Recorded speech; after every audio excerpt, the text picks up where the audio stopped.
Hi guys, welcome to our channel जिसका नाम है हॉन्टेड वर्ल्ड, जिसमें आज हम आपको रूबरू करवाने वाले हैं हमारे भारत के एक ऐसे ऐतिहासिक किले से जो कभी तो बहुत ही ज़्यादा खूबसूरत हुआ करता था, लेकिन आज महज एक भूतिया खंडर बनकर रह गया है।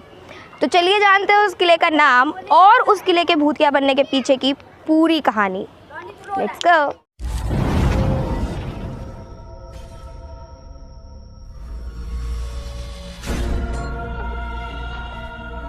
तो इस किले को हम सब भानगढ़ के किले के नाम से जानते हैं और ये किला राजस्थान के जयपुर जिले से 80 किलोमीटर दूर अलवर जिले में बना हुआ है।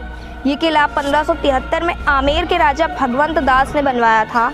बनने के 300 साल बाद तक ये किला बहुत आबाद रहा।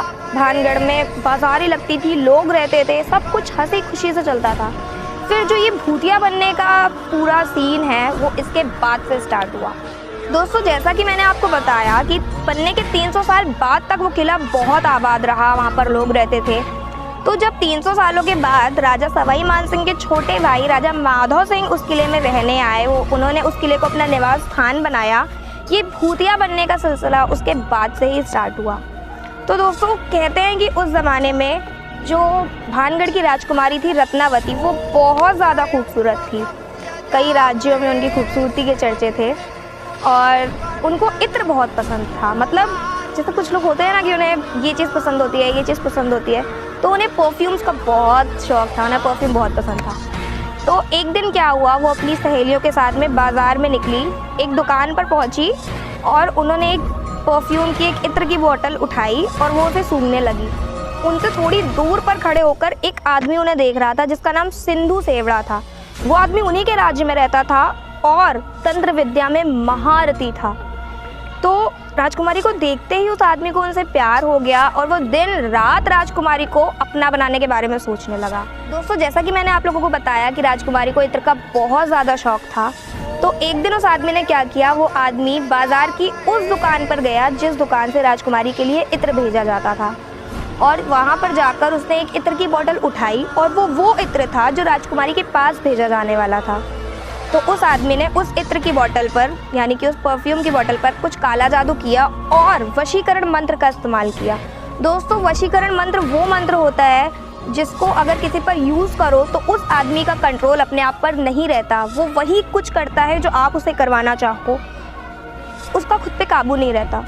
तो उस आदमी ने उस इत्र की बोतल पर वशीकरण मंत्र का इस्तेमाल किया। पता नहीं कैसे, पर किसी ना किसी तरीके से राजकुमारी तक ये बात पहुंच गई कि किसी ने उनकी इत्र की शीशी में काला जादू किया हुआ है। जैसे ही ये बात राजकुमारी को पता चली, उन्होंने तुरंत वो इत्र की शीशी उठाई और एक चट्टान पर फेंक दी।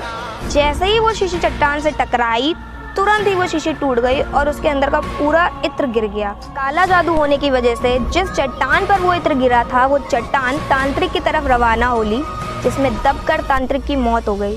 लेकिन मरने से पहले तांत्रिक ने श्राप दिया कि इस किले में रहने वाला कोई भी व्यक्ति जीवित नहीं बचेगा और उनकी आत्माओं को मुक्ति भी नहीं मिलेगी। दोस्तों, उसके बाद से आज 21वीं सदी तक वो किला खंडर बना हुआ है और टूरिस्ट वहाँ पर घूमने तो जाते हैं, लेकिन शाम 5 बजे के बाद किसी का भी उस किले के अंदर जाना अलाउड नहीं है।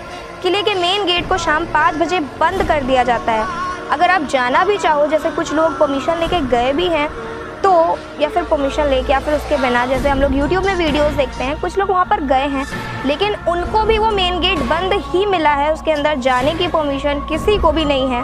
उसकी देखभाल हमारे ASI द्वारा, मतलब हमारे भारतीय पुरातत्व विभाग द्वारा की जाती है और उन्होंने ही ये रिस्ट्रिक्शन लगाई है कि शाम को 5 बजे के बाद उस किले में कोई भी ना जाए, क्योंकि गांव वालों का कहना है कि रात में उस किले से अजीब अजीब आवाज़ें आती हैं, कई बार जंगली जानवरों की भी आवाज़ें आती हैं।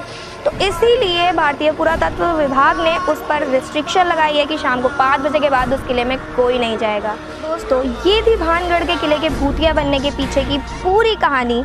आई होप आपको ये वीडियो पसंद आया होगा और अगर आपको ये वीडियो पसंद आया है तो do like, comment, share to our video and don't forget to subscribe our channel. Bye.